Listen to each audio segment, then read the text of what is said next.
Everyone, एक chapter 12 का हमने अभी कंप्लीट किया था on the face of it, और ये मैंने लास्ट आपका चैप्टर लिया है मेमोरीज ऑफ चाइल्डहुड। ये चैप्टर मैंने इसलिए लिया है क्योंकि नॉर्मली बच्चों में एक टेंडेंसी होती है कि शुरू का याद कर लो, उसी में से आ जाएगा तो बाद की ज़रूरत ही नहीं है। लेकिन जब पूरा सिलेबस है तो पेपर सेटर तो अपने हिसाब से पेपर बनाएगा ना। जब सिलेबस में है तो वो नेचुरली देगा, और जब लास्ट में से आ जाता है तो फिर आप लोग कहते हैं नहीं ये तो आउट ऑफ सिलेबस था, ये तो हमने पढ़ा ही नहीं, ये तो हमने देखा ही नहीं। तो ये जो चैप्टर है आपका, एक तो इम्पॉर्टेंट चैप्टर है और लास्ट चैप्टर है तो आपका इम्पॉर्टेंट वैसे भी बन जाता है। ये जो चैप्टर है आपका, ये मेमोरीज ऑफ चाइल्डहुड, ये ऑटोबायोग्राफी है। ऑटोबायोग्राफी आप जानते हैं, the life history of a person written by himself. तो इसके ऑथर हैं जित्काला सा एंड बामा, यानी ये दो स्टोरीज इसमें हैं। आज हम एक ही स्टोरी कवर करेंगे जो लिखी गई है जित्काला सा, और ये जो है वो नेटिव अमेरिकन है। और ये जो नाम है ये इनका पेन नेम है, जो हम किसी से लिखते हैं ना कि अपना एक नाम रख लेते हैं अलग से, जो हमें ज़्यादा पसंद होता है। वैसे उनका जो रियल नेम है वो है गर्ट्रूड सिमोन्स बोनिन। ये जो आपकी स्टोरी है, इसमें दो ही कैरेक्टर्स हैं, एक नैरेटर है और एक बार उनकी एक फ्रेंड है जूडविन, उनका नाम आता है। तो ये चैप्टर, जैसा कि आपने टाइटल देखा, मेमोरीज ऑफ चाइल्डहुड, तो मेमोरीज यानी यादें, और वो कहाँ की हैं? चाइल्डहुड की, बचपन की। बचपन सभी का बहुत अच्छा होना चाहिए, क्योंकि जैसा हमारा बचपन होता है वैसी ही जितनी सुखद यादें होती हैं, जितनी हैप्पीनेस उस टाइम पे हमारे अंदर होती है, तो क्या होता है कि वो आप एक समझ लीजिए नींव है हमारी, और जितनी अच्छी नींव होती है बिल्डिंग उतनी अच्छी मजबूत बनती है।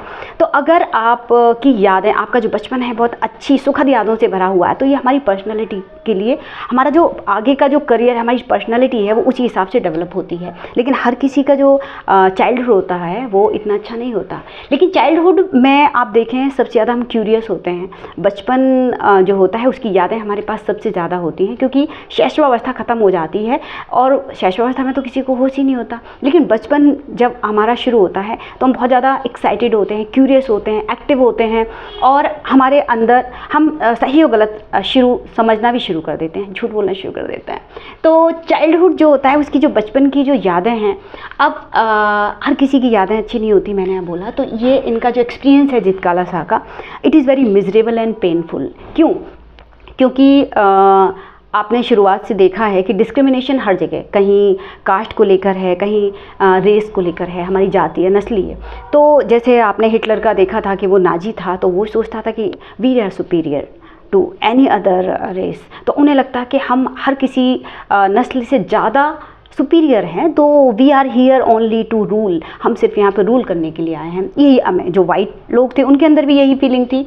तो ये नेटिव अमेरिकन हैं जो अपना एक्सपीरियंस शो करती हैं यहाँ पर कि किस तरह उन्हें पहला ही दिन, देखिए स्कूल की यादें बड़ी अच्छी होती हैं, स्कूलिंग जो हमारी होती है बहुत उसकी यादें बड़ी सुखद होती हैं। तो इनका जो पहला एक्सपीरियंस अपने स्कूल में रहा वो बहुत ज़्यादा नेगेटिव रहा, उसको उन्होंने यहाँ पर मेमोराइज़ किया, रिकॉल किया है। फर्स्ट डे ही उनका जो स्कूल का एक्सपीरियंस था वो कैसा था? बिटर था, कड़वा था। क्यों? क्योंकि वहाँ जो था, वो जब पहले दिन जाती हैं तो उन्हें एक लाइन में लगा दिया, there was a white woman, उन्होंने लाइन में लगा दिया। तो वहाँ उन्होंने देखा कि जितनी भी गर्ल्स थी वो नेटिव अमेरिकन ही थी, और वहाँ पर जो सबसे पहले तो जो उन्हें अनकम्फर्ट फील हुआ वो उनकी ड्रेस से, बहुत टाइट उनकी ड्रेस थी, और उन्होंने जो एक ब्लैंकेट डाला हुआ था वो भी उन्होंने उतार दिया, तो she was not comfortable in the dress. इसके बाद जब वो आगे चलती हैं तो एक हॉल में जाके वो पहुँचते हैं, वहाँ पर वो देखती हैं कि चेयर लगी हुई हैं, टेबल लगी हुई हैं। तो वो सोचती हैं कि मैं बैठ जाती हूँ, और यहाँ पर आ गए। तो जैसे ही वो चेयर करके एक बेल बजती है, और वो बेल भी उन्हें बहुत चुभ रही होती है, लेकिन जब वो बेल सुनती हैं तो उन्होंने सोचा बैठ जाती हूँ, तो वो बैठ जाती हैं। लेकिन देखा तो कोई और बैठा ही नहीं है, तो वो एकदम से फिर खड़ी हो जाती हैं। तो दूसरी बेल बजती है, तो उसमें एक देखती हैं हॉल के कॉर्नर में एक आदमी है, वो अपनी प्रेयर बोलता है। इसके बाद जो थर्ड बेल टैप होता है वो उसमें देखा उन्होंने सब लोग बैठ जाते हैं, तो पहले से ही खड़ी थी, एम्बेरेस्ड हो जाती हैं, वो उसमें अपना बैठ जाती हैं। तो सबसे बड़ी पहली प्रॉब्लम क्या आती है कि हम अपने घर में फ्री होते हैं, कैसे भी खाते पीते हैं, तो वहाँ पे जो वो फोक और नाइफ़ का यूज़ करना था, तो she was very uncomfortable on the dining table पे उन्हें बहुत ज़्यादा अनकम्फर्ट फील हुआ, क्योंकि वहाँ कांटे और छुरी से ही उन्हें खाना था। इसके बाद जब वो आगे अगले दिन जो इनकी एक फ्रेंड है जो जुडविन जो यहाँ पर है, तो वो उन्हें बताती है कि यहाँ पे हम लोगों के जो बाल हैं वो काट दिए जाएंगे, तो their hair will be singled.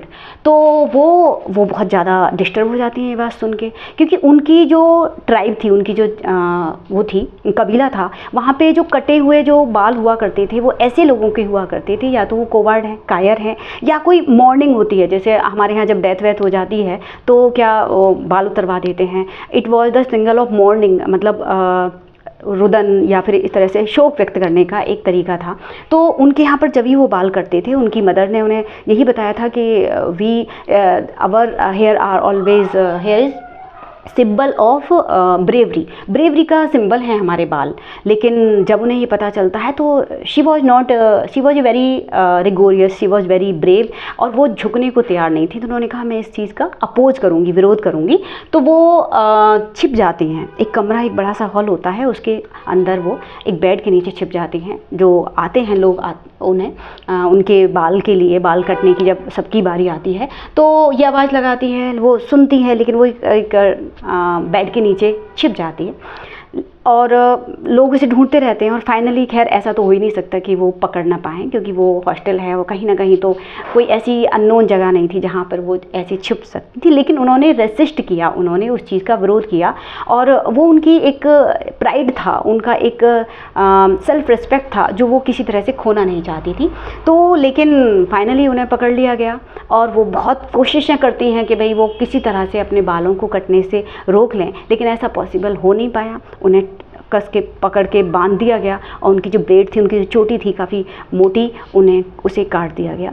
तो उसके बाद ही वो किस तरह से फील करती हैं, सबसे पहले किसकी याद आती है? मदर की याद आती है। तो वो भी अपनी माँ को याद करते हैं, और उन्हें ऐसा फील होता है जैसे एक पशु की, जैसे पशु को लोग कहीं भी कैसी तरह ले जाते हैं, तो इसी तरह उनके साथ बिहेव हुआ। तो ये जो एक कड़वी याद उनके साथ रही, तो ये उन्हें हमेशा से उनके लिए परेशान करने वाली रही, और वो इसे कभी भूल नहीं पाई। और देखिए मैंने बताया ना, बचपन कभी भूलता नहीं है, इसके लिए उसकी यादें बड़ी अच्छी होनी चाहिए। यहाँ पर जो याद है जितकाला साकी, इट इज़ वेरी पेनफुल, तो वो उसी को रिकॉल करती हैं।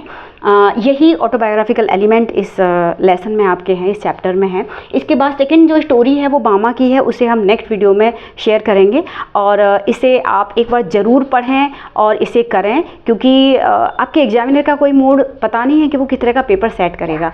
तो आपको स्टोरी तो एटलीस्ट सुननी ही है इसकी, जिससे आप एटलीस्ट इसके क्वेश्चंस कर पाएँ। ठीक है, तो आप इसे एक बार इसकी जो मेन पॉइंट्स हैं इसे नोट कर लेंगे, या इसका स्क्रीनशॉट ले लें और इसे अच्छे से पढ़ के अपने एग्ज़ाम की तैयारी करें। Thank you.